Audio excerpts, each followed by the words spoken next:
সালে যে কথাটি আপনি বলেছিলেন যে কাগজ ঠিক করার জন্য, কিন্তু আজকে সেই কথাটা মানুষ শোনেনি, তার জন্য কিন্তু আজকের মানুষ হয়রানির শিকার হচ্ছে এবং জীবিত ভোটারদেরকে মৃত বলে ঘোষণা করে দিচ্ছে। কি বলবেন এই বিষয়ে আপনি? না, এতে ইলেকশন কমিশনকে এটার উত্তর দিতে হবে। জীবিত মানুষ কি করে মৃত হয় এটা আমরা কি করে বলবো?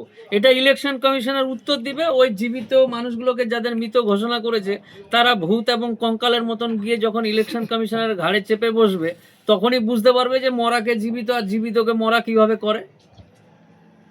যে মানুষ যে আতঙ্কিত আছে এসআইআর নিয়ে, এসআর নিয়ে কোনো আতঙ্কিত হওয়ার ব্যাপার নাই। আমি মোফাক্কেরুল ইসলাম, আপনাদের ভাই, আপন মানুষ বলছি, এসআর নিয়ে আতঙ্কিত হওয়ার ব্যাপার নেই। কাগজপত্র জমা দিতে হবে। কোনো রকম নাটক, কোনো রকম ফুটানি, কোনো রকম মস্তানি ছাড়া এলাকাতে এসআর এর নোটিশ এসছে, কোনো রকম টাল বাহানা ছাড়া সোজা যা কাগজ আছে, ভুল ঠিক তেরা বেকা যা আছে সমস্ত কাগজপত্র নিয়ে এসআর এর নোটিশ এসছে, নোটিশের উত্তর দিয়ে ইলেকশন কমিশনারের যে দায়িত্ববান মানুষ আছে তার কাছে গিয়ে উপস্থিত হবে। ভুল ঠিক পরে দেখা যাবে। কোন মুসলমানকে ইন্টেনশনালি বাদ দিচ্ছে না হিন্দুকে বাদ দিচ্ছে ওগুলো পরে, আগে কাগজ মেনে নিন। নাহলে আগামী দিন আমরা যখন আইনের এই কালো কোট পরে যাব তখন আপনার ভুল হয়ে যাবে যে আপনি কাগজ জমা দেননি। তাই আপনার দিকটা আপনি ক্লিয়ার করুন, বাকিটা পরে দেখা যাবে ইনশাল্লাহ। কিন্তু কাগজ জমা দেওয়ার পরে ফের কাগজ রিটার্ন আসছে। কাগজ জমা দেওয়ার পর রিটার্ন আসলে তার নির্দিষ্ট ইলেকশন কমিশন কৈফিয়ত দিবে, আবার হয়তো ডাকবে। যা প্রসেস আছে, আমার মূল বক্তব্য হলো এই, আমি মোফাক্কেরুল ইসলাম রাজ্যের সাধারণ মানুষকে, জাতি ধর্ম হিন্দু মুসলমান সবাইকে বলছি যে এসআইআর এর নির্দিষ্ট নিয়ম পদ্ধতি মেনে ওরা যা যা চাইছে আপনারা দিন। দেওয়ার পরে কে বা কার চালাকিতে বা কার ইন্ধনে কে কাকে বাদ দিচ্ছে ওগুলো দেখার জন্য আমরা আছি। কিন্তু স্যার, যেভাবে বলেছিল ইলেকশন কমিশন 2002 সালের ভোটার লিস্টে যদি নাম থাকে তাহলে কোনো অসুবিধা নেই, তো তার সত্ত্বেও তো আবারও হ্যারাসমেন্টের শিকার হচ্ছে। না না, হয়রানির শিকার হচ্ছে মানে যে মানুষকে কেউ বারবার হয়রানি করবে আর আমরা হয়রানির শিকার হব, এত সহজ নাকি?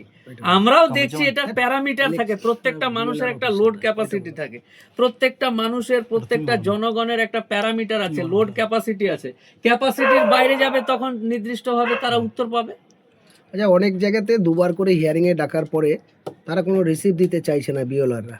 দেখুন, এত প্রেশার হচ্ছে, আমি বিএলও বা যারা এআরও আছে তাদের কোনো শত্রু বা কোনো রকম করছি না, কিন্তু এত সাধারণ মানুষের কাছে নোটিশ গেছে, এটা কন্ট্রোল বাই আপনার এলাকার কালু হচ্ছে বিএলও, আপনার এলাকার যে কালু ও হচ্ছে বিএলও, চাকরি করে, বিএলওর দায়িত্ব পেয়েছে।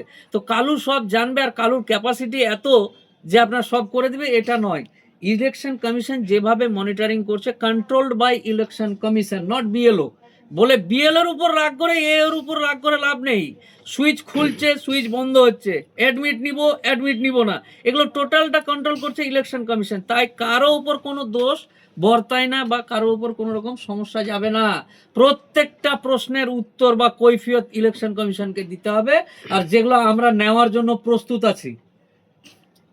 এত সহজেই আমার বাপকে বলবে যে তোমার 6টা বাচ্চা কেন, আর তোমাকে উত্তর দিতে হবে তুমি ইলেকশন কমিশন হরিদাস পাল, ওগুলো আমরা দেখছি। কিন্তু নির্দিষ্ট নিয়ম পদ্ধতি মেনে আগে এসআইআর এর কাজগুলো কমপ্লিট করুন। স্যার, যে রিসিপ্টগুলো জমা দিচ্ছে এবং নিচ্ছে তারা নট ভেরিফাই রিসিভ করে এরকম করছে। দেখুন, এই ওদের বিষয়টা কি? উপর যেটা ইনস্ট্রাকশন এসছে সেভাবেই দিচ্ছে, ওইটা বড় কথা না, কিভাবে প্রক্রিয়াটা কমপ্লিট হচ্ছে সেটা চলুক। আমরা দেখতে পাচ্ছি স্বাধীনতা সংগ্রামী ঘরের লোকেদেরও হিয়ারিং এর জন্য না না, স্বাধীনতা সংগ্রামী হোক আর অভিনেতা হোক আর কোনো হরিদাস পাল হোক, এসআইআর মানে যে স্বাধীনতা সংগ্রামী মানুষদের প্রতি এসআইআর হবে না, কেন হবে না? ভারতের নাগরিক, পশ্চিমবাংলার নাগরিক, সবার উপর এসআইআর হবে। ওকে ডাকবে, ওকে ডাকবে, ডাকতেই পারে, এটা কোনো ব্যাপার না। কোনো ভুল পেয়েছে ডেকেছে। ভারতের প্রধানমন্ত্রী নরেন্দ্র মোদী তার পরিবার 6 জন ভাই বোন মিলে, তার ক্ষেত্রে কাগজ দেখাতে হচ্ছে না, কিন্তু অন্য সাধারণদের সংখ্যা 6 হলে তার ভারতের প্রধানমন্ত্রী 6 বোন না 7 বোন না 7 ভাই বোন, ওগুলো আমরা কৈফত নিব, উত্তর নিব। আমি বিনীতভাবে রাজ্যের মানুষকে যেটা অনুরোধ করতে চাইছি যে এসআইআর এর প্রক্রিয়া যেটা আছে, একজন আইন জানা মানুষ, একজন কলকাতা হাইকোর্টের উকিল হিসাবে আপনাকে অনুরোধ করছি জোড়হাত করে যে অন্তত এসআইআর প্রক্রিয়াটা কমপ্লিট করুন। আগামী কাল যখন চেপে বসবো ঘাড়ে, তখন আমার কোনো লোকের যেন কোনো ফল্ট না থাকে যে আমি ডেকেছিলাম আসেনি, এটা যেন ইলেকশন কমিশন বলতে না পারে। এই জন্য বারবার অনুরোধটা করছি, কার 6টা বেটা কার 6টা বেটি সেদিন হিসাব নিব আমরা।